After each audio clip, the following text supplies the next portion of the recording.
করছে। কাছে এখানে একটা আউটপোস্ট আছে, তারপরেও যে যারা মহিলাদের উপর আক্রমণ করলো, বৃদ্ধকেও ছাড়লো না, বৃদ্ধ মহিলাটি ভয়ঙ্কর অবস্থা, একজন হসপিটালাইজ ছিল, এদের বিরুদ্ধে প্রশাসন কিছু ব্যবস্থা গ্রহণ করে। তা বলে যারা অন্যায় করেছে আমরা মারের বদলা তো মার দিতে বলতে পারি না, সেই রাজনীতি আমরা করি না। আমরা আইনের দ্বারস্থ হয়েছি, আমরা কোর্টে গিয়েছি, সব ডকুমেন্টস মেডিকেল ইনজুরি রিপোর্ট সহ আমরা জমা করেছি। বারবার এই আক্রমণ আমরা মেনে নেব না। আমরা আশা করব কোর্টের মাধ্যমে যারা সমাজবিরোধী, যারা দুষ্কৃতী, তাদেরকে আমরা টাইট দেবো।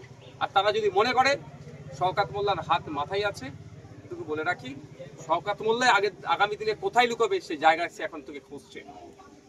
এরকম তাদের বলে যাচ্ছি, শওকত মোল্লা কোথায় লুকাবে তার জায়গা এখন থেকে খুঁজছে।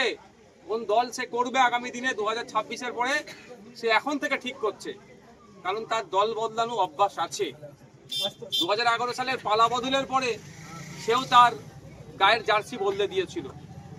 আর যারা শওকত মোল্লার কথা শুনে এই ধরনের হামলা করছেন তাদের উদ্দেশ্যে বলছি, শুধরে যান, না হলে আইনের মাধ্যমে এমন টাইট দেব কেউ আপনাকে কিন্তু তখন রক্ষা করতে পারবে না।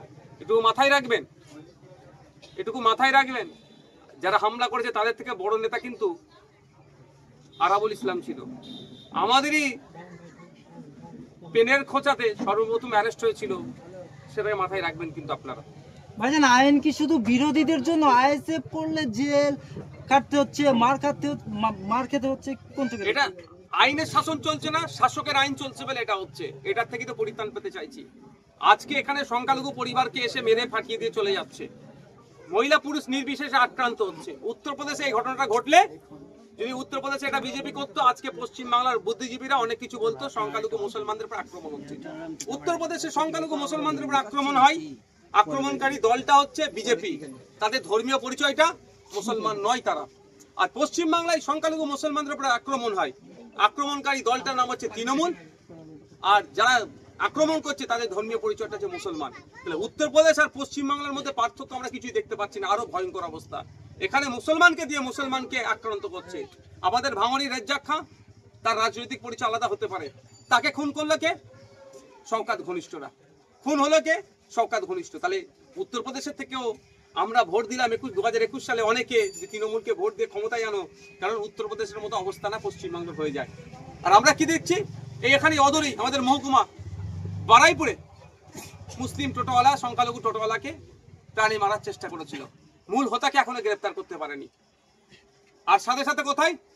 আপনার দুর্গাপুরে বৈধ কাগজপত্র থাকার পরেও গোরক্ষক বাহিনীরা, বিজেপির নেতারা, বিজেপি যুব নেতা একজন, সে প্রাণে মারার চেষ্টা করেছিল, সেখানেও মূল অপরাধীকে ধরতে পারেনি। তাহলে এখানে উত্তরপ্রদেশ, মধ্যপ্রদেশ, অসমে, গুজরাটে যেটা হয়, মহারাষ্ট্রে যেটা হয়, বিজেপি পরিচালিত রাজ্যগুলোতে, পশ্চিমবাংলায় আজকে সেই দিন দেখতে পাচ্ছি। পশ্চিমবাংলাতে আরএসএস এর কথাতে তৃণমূল কংগ্রেস রাজ্যটাকে চালাচ্ছে, আর বিভিন্ন জায়গাতে মুসলমানদের উপর অত্যাচার সংগঠিত করছে। কোনো জায়গায় বিজেপিকে দিয়ে, কোনো জায়গায় আরএসএস কে দিয়ে, কোনো জায়গায় বজরং দলকে দিয়ে, তো কোনো জায়গায় তৃণমূলের মুসলমানগুলোকে দিয়ে, আর সাধারণ মুসলমানের উপরে বা বিরোধী যারা মুসলিম আছে তাদের উপরে আক্রমণ চালাচ্ছে। এটা বন্ধ করতে হবে। এটা বন্ধ করতে গেলে মানুষকে জোটবদ্ধ হতে হবে, ঐক্যবদ্ধ হতে হবে। পুলিশ প্রশাসন তখনই কাজ করবে যখন সমস্ত জনগণ ঐক্যবদ্ধ হবে। তবে পশ্চিমবাংলার জনগণের সজাগ হয়েছে যে কিভাবে বিজেপির ভয় দেখিয়ে 2021 সালে ভোট নিয়ে একের পর এক দীঘাতে রাম মন্দির, আপনার জগন্নাথ ধাম উদ্বোধন করছে, সেখানে দিলীপ ঘোষ হাজির হয়ে যাচ্ছে। দিলীপ ঘোষের বিয়েতে ফুল মিষ্টি শাড়ি পাঠিয়ে দিচ্ছে, শুভেচ্ছা বার্তা পাঠাচ্ছে মমতা ব্যানার্জি। আর যে দিলীপ ঘোষ মুসলমানদেরকে দেশ থেকে তাড়াবার জন্য নিধান দিচ্ছে। আমরা বুঝতে পারছি যে বিজেপির সাথে কিভাবে মিলে তৃণমূল রাজ্যটাকে চালাচ্ছে।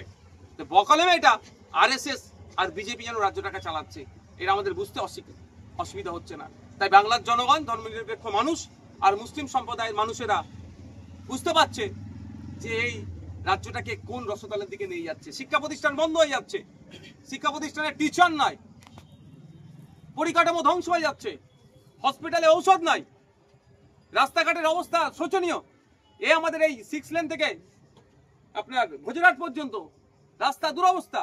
6 লেন থেকে আপনার পাকাবল এইদিকে আপনার গাবতলা বাজার হয়ে সোনপুর ব্রিজের দিকে যেটা যাচ্ছে, রাস্তার দুরবস্থা। আপনার পোলেরহাটের দিকে রাস্তার দুরবস্থা, শ্যামনগরের দিকে বিভিন্ন রাস্তাঘাটের অবস্থা খারাপ, এই নিয়ে কোনো উন্নতি নাই। এই রাস্তা সারাবার কোনো প্রশ্ন নাই। কি হচ্ছে যে আইএসএফকে আটকাতে হবে। আইএসএফ এর কি অপরাধ?